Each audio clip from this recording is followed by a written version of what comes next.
The Brooklyn Nets are currently 3-4, including bad losses to the 2-5 Wizards and the 2-4 Hornets. But in reality, two games that if shots we expect Durant and Kyrie to make go in, could see the Nets sitting at 5-2 with one of those losses without their superstars both playing. Now before the season, I had the Nets ranked in my championship contender tier. Having two special offensive players and a deeper bench, I would have expected them to be a threat to come out of the East.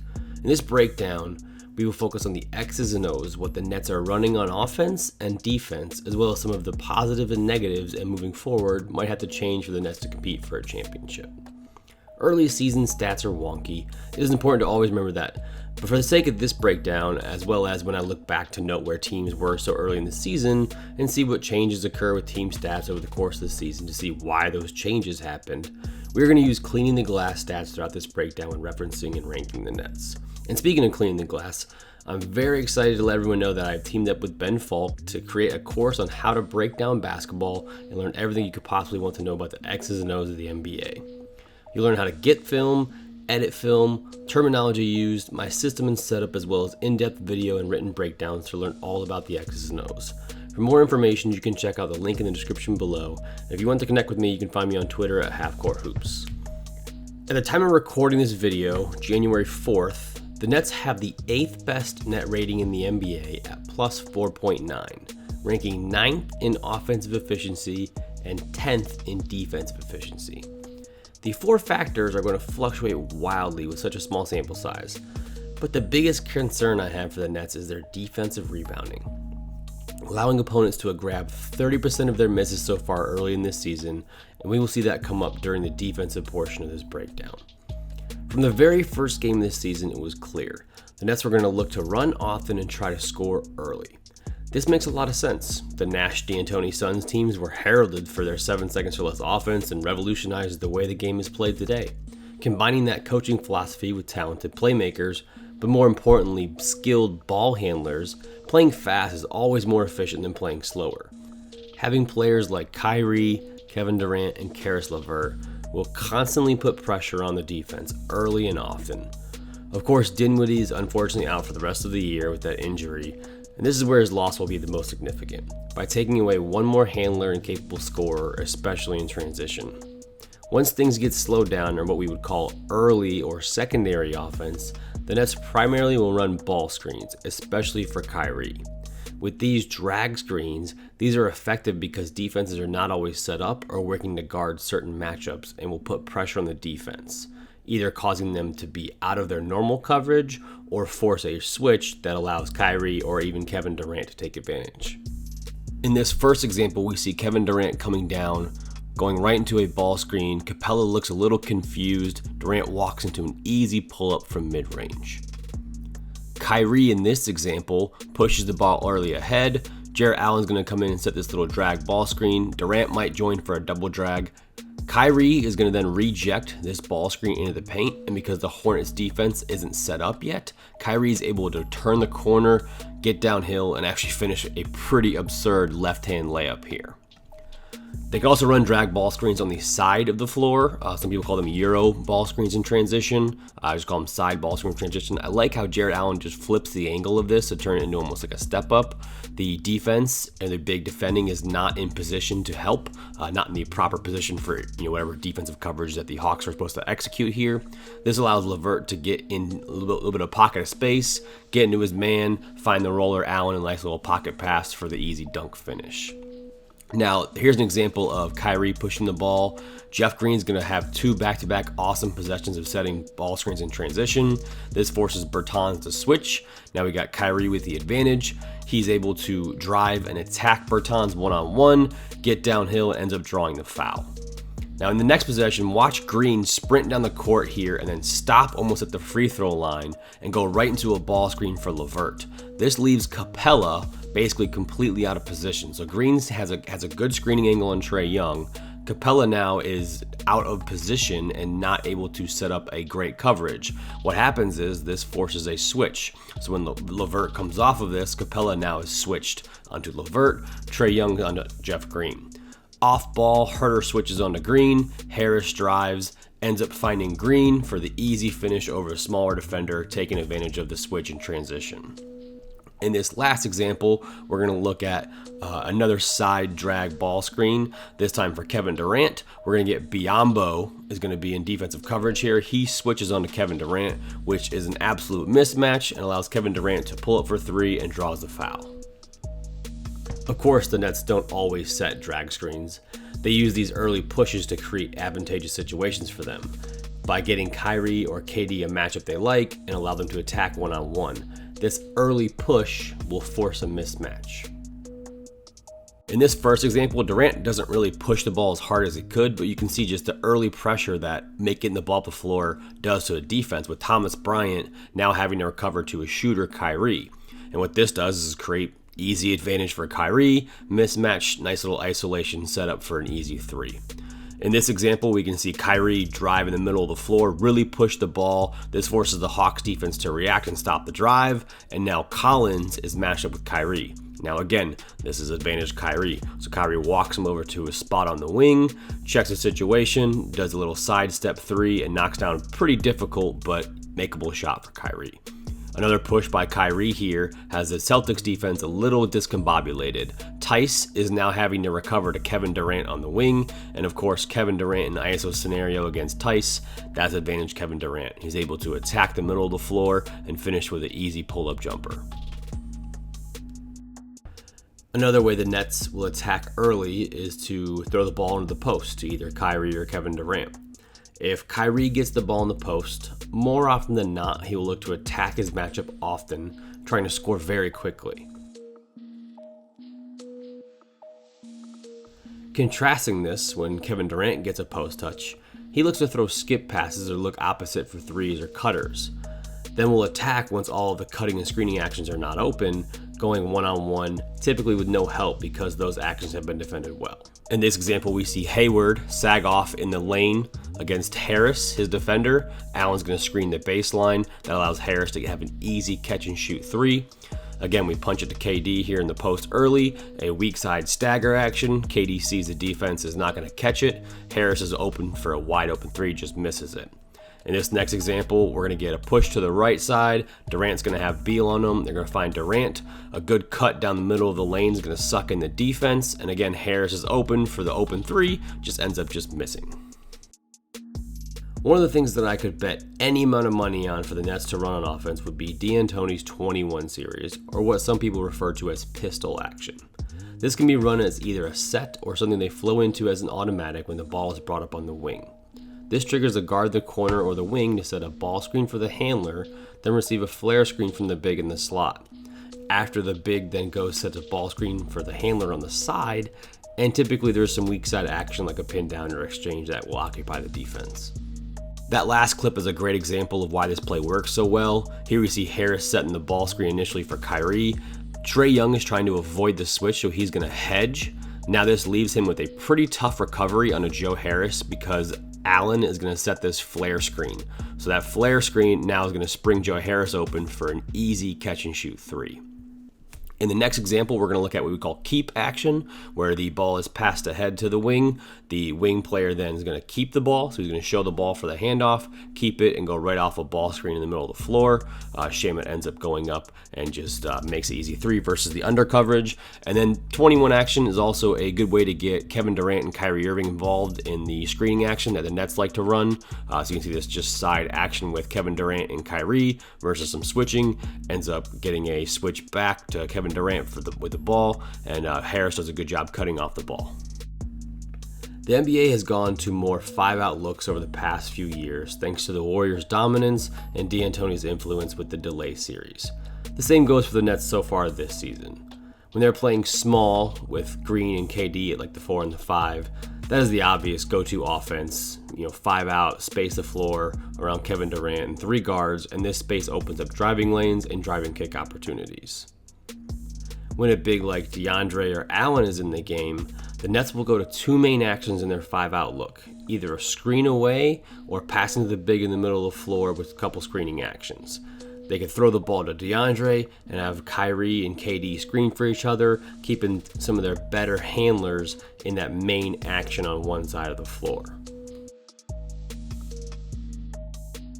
Here we have Kyrie bringing the ball up the floor. He's going to pass it to Jordan in the middle of the floor, triggering that delay action. That's going to get Kyrie to go on this ball side here and go and set a pin down screen for Kevin Durant. Of course, the Hornets are not going to try and switch that action, so Durant's able to catch it right behind the screen and now has options to attack off of it, catch and shoot, or make a great basketball play. Ends up hitting a nice little two dribble pull up. Now, I mentioned this in my NBA X's and O's preview for the subscribers to Coach's Cut. If you want to support the channel and learn more about extended breakdowns, you can find that link below. But the Nets would likely run D'Antoni's after timeout special, since his teams have been the best after timeout teams in the league since 2005, and that has been what the Nets have used. In this first clip, because of the stupid broadcast having a bigger screen than it needs to, we're going to see a 21 keep action and then hit the big in the middle of the floor. And that's going to go into Chicago action or a pin down into a dribble handoff. Hawks do a good job kind of jamming it up, but LeVert's getting for a nice little easy pocket floater. This is what it's supposed to look like with Harden bringing the ball up when D'Antoni ran it in Houston. Hits PJ Tucker on the wing, throws it to Capella in the middle, and then Harden comes right off that pin down dribble handoff, turns the corner, makes it a shake read. In this example, we're going to look at a common set that the Rockets ran for Eric Gordon. The Nets try to set up a post up for KD here off of that slice action. They post Kevin Durant and try to get Kyrie set up in the backdoor look for Eric Gordon. So normally it would be a fake off the down screen, a backdoor for Kyrie. Hawks do a good job taking that away. Kevin Durant ends up making the easy jumper. Here's an example of the Rockets running that with Chris Paul cutting through instead of that slice action. Similar concept where you throw it to Paul in the post. Eric Gordon normally would come off a down screen from Capella here, ends up going backdoor for the easy layup. Another way the Nets get KD the ball is through their wide pin down action or a quick screen for him to come off looking to score off the low pin down. Typically, this would be a great way to get KD on the move and attack or flow into two-man game actions with him and a big, or even with him and Kyrie, depending on who set the screen for him. Now, the Nets can use this wide pin action to get Kyrie and Kevin Durant involved. So here we're going to see them with a little bit of small ball. Kevin Durant's going to set a screen for Kyrie, this little wide pin down here for Kyrie to come off it. And we just looked at that delay action where the Hornets didn't want to switch. Same philosophy here. They don't want to switch this action, so Kyrie's able to read it, attack baseline. This little hesitation takes the help defender away, hits the nice turnaround pull-up jumper. Now, teams will now know this action is coming. They will actually try to deny Durant an opportunity to come off the screen, or we refer to as top blocking. And the counter is that the Nets will then have KD post up. So Durant will not fight over the screen. He'll just go right into a post up. The big will open up, throw the ball in the post, and then go right into split action. So they go in the split cut action like the Warriors ran, either with a weak side action with a stagger, a strong side action with some splits, or even a flare screen for Kyrie.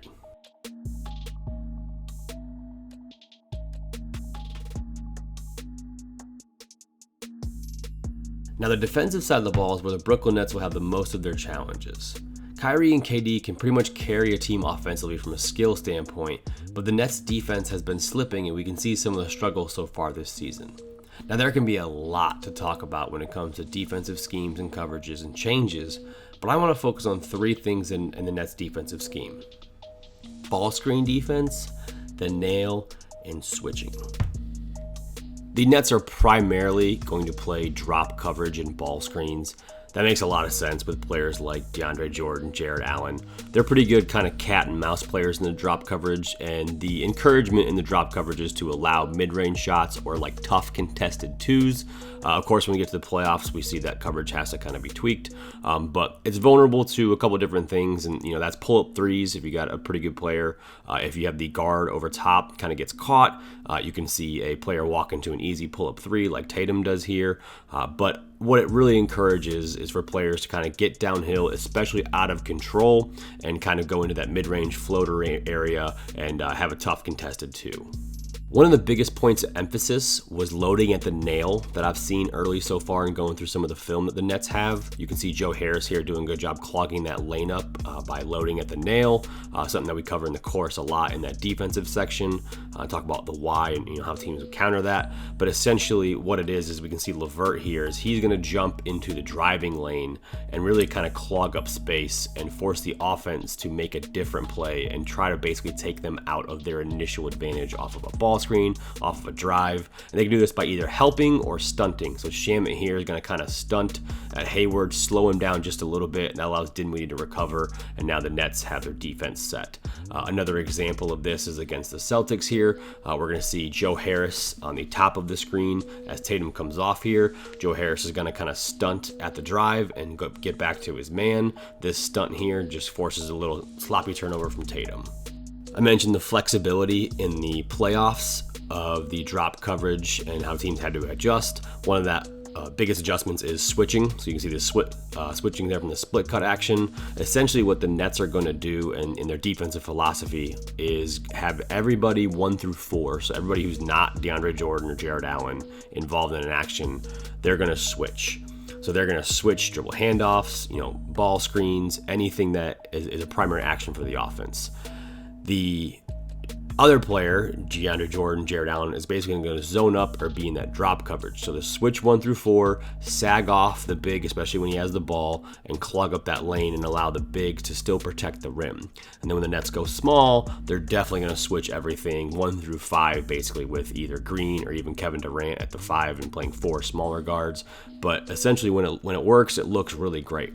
And the whole point of this is to jam up the opponent's offense. You see the Warriors kind of getting stagnated here, a little bit of confusion. Of course, it's opening night, so they're going to look worse than they do now. But the switching does work. We've seen it in the playoffs. We see every team, like the Lakers last year win the championship, they switched. And one of the ways that the Nets are switching some of the main actions that you'll see throughout an NBA game is what I'm calling an overplay switch, which means in this kind of off-ball screening action here, we're going to see an overplay by the top player, basically staying on the high side, not allowing them to use that screen to come off for shooting opportunities. And what this does is stagnate this main action and then ends up flowing into a ball screen for the offense. So it goes into normal pick and roll coverage if they're in drop or if they're in switch, whatever they're executing. You can see Jeff Green switch here, stagnates everything when they're playing small ball. Ball gets reversed, ends up getting a pretty bad foul by Kyrie, but it takes away the main action, like especially if the Hawks like to run this off-ball action here. Joe Harris is going to stay on the top side, and it takes any away of those easy scoring opportunities. Catch and shoot opportunities off screens are usually higher value shots than ball screens, so it's a good philosophy to have for the Nets. Having the switching as a great philosophy, it works, but there is some disadvantages to it. Here we see Kyrie get switched onto Washington in the Charlotte game. Pretty good, initial defense here by the Nets. Forces a pretty tough contested shot here by Graham. But what switching does give up is offensive rebounds. We mentioned that the Nets were almost dead last in offensive rebounding rate, which means they give off the most offensive rebounds to the opponents. So Kyrie gets switched on Hunter in here in the middle. Nobody puts a body on him. Everybody's standing around. He walks into an easy offensive rebound layups. Switching also is prone to slips. So if you don't have great communication, playing a new team, we see an easy slip here from Golden State. Another example of that here is in the Washington game, where we have this action here, off ball to off screen action with Bertans basically screening. He's just going to slip inside to the rim for an easy layup. Kyrie and LeVert don't communicate on that, and it's a wide open layup. Another example of that here is Tatum coming off the ball. He's going to look to screen out for Pritchard, then slips into open space, ends up drawing a foul and one. The next example here is one of my favorite replays to show what blown switching looks like. Cabaret and Harris are both going to go with Hunter outside, and that leaves a wide open layup. That switching blown makes it really, really tough if you don't communicate that action. Another issue is if you get a mismatch in the post, or for instance Rui here has Kyrie on him in the post. Kyrie does a good job of fronting here, but what ends up happening is once the ball gets reversed and Jordan has to get out to his man, it allows for an easy high-low entry from Russ into the easy post-up. And again here, probably could have been an illegal screen there by Thomas Bryant. That's a pretty bad one, but he gets the mismatch in the post. They end up scoring pretty easy off of it. I hope you guys enjoyed this breakdown on the Nets, some of their early season X's and O's. I look forward to checking back in on them and coming back to see, what I was right about, what I was wrong about, maybe some of their development they've had, some of the chemistry that's built, and I just really enjoy doing this breakdown. If you enjoy it, please leave a like. Please feel free to subscribe. Let me know your thoughts in the comments below.